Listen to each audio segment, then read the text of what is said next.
folks.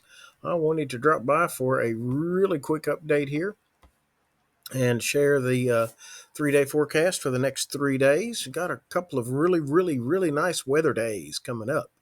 So let's get right into it here. For Monday, nice, super nice. Low humidity, start off cool in the morning, maybe even a tiny bit of patchy fog. High temperatures on Monday is going to range from 75 to 79 degrees. It's going to feel fantastic. The low Monday night into Tuesday in the 50s again. Super nice. For Tuesday, getting back to close to normal, 88 degrees or so, but still pretty low humidity. It's going to feel hotter, but it's going to be lower humidity, so it's not as bad. 65 degrees for Tuesday night, still pretty decent for July standards. And then for Wednesday, your muggies are returning. Sad to say. Sunny and hot, winds are out of the south, pushing in some moisture, pushing in a little bit of that humidity. It's going to make it feel pretty steamy. You're looking at 90 for a high, probably heat index 93, 94. I mean, it's not out of the question. It's not unheard of.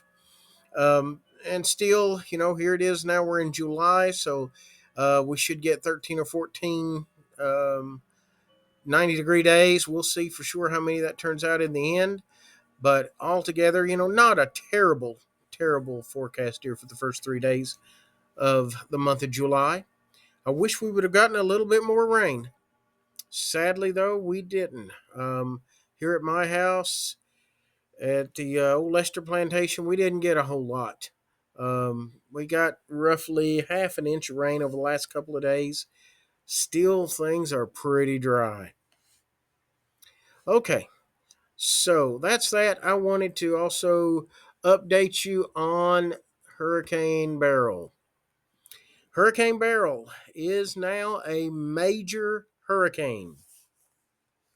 It is literally a Category 4 hurricane. They did not expect it to be a Category 4 hurricane until sometime Tuesday, but it has now already strengthened into that, which basically means it is one of the strongest Atlantic hurricanes ever to be recorded in June. That says a lot, folks. That's how hot our oceans are. Our oceans are unbelievably hot. Way back about 6 or 8, 10 years ago, we were talking in my astronomy class how our climate wasn't as warm as it should be. Something wasn't right.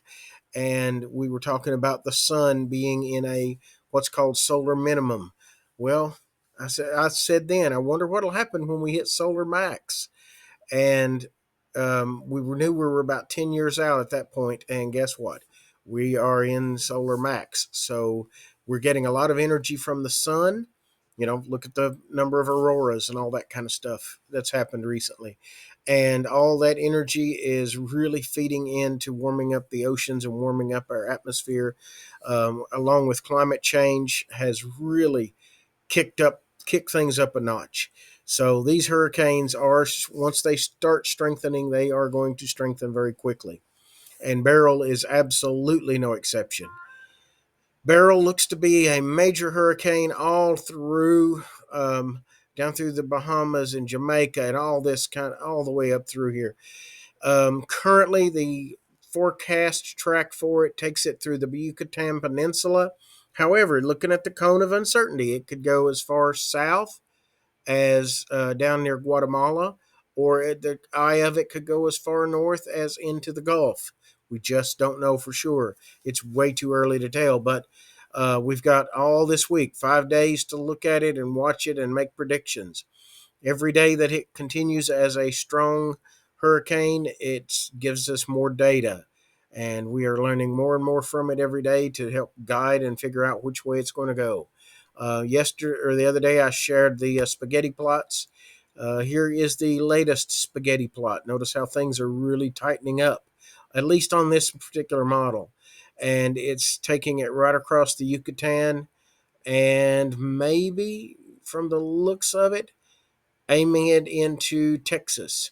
Now, if it ends up going into Texas, or for that matter, Louisiana or Alabama or Mississippi, there is a good chance that it will affect our weather. We will get some moisture from it. It just kind of depends on the exact track that it makes. This is the GEFS track for Beryl, and notice these are fairly tight as well. Not as tight, not as scraggly and spread out spaghetti plots as they were the other day. This one has it actually making landfall somewhere in Mexico. So we'll see as time goes on exactly where it's at. Here is the current live view of it. And, well, not technically it's not a live view, but it is the current satellite image of it. And you can see it's making its way across the Atlantic, heading toward us. Well, heading toward the Central America area, not necessarily us. It's a very strong, powerful hurricane. All right. That's all I had for you, folks. I just wanted to share that with you and give you some heads up on Beryl and what it's doing. It is a very powerful hurricane very early in the season. And we'll see what happens as the week goes on. I'll throw out a couple more updates from that. I do expect to see some rain and showers, maybe even some Mother Nature lightning and thunder on the 4th of July. But that is what it is. So everybody stay safe. Remember, folks, Jesus loves you, and so do I. Have a good night.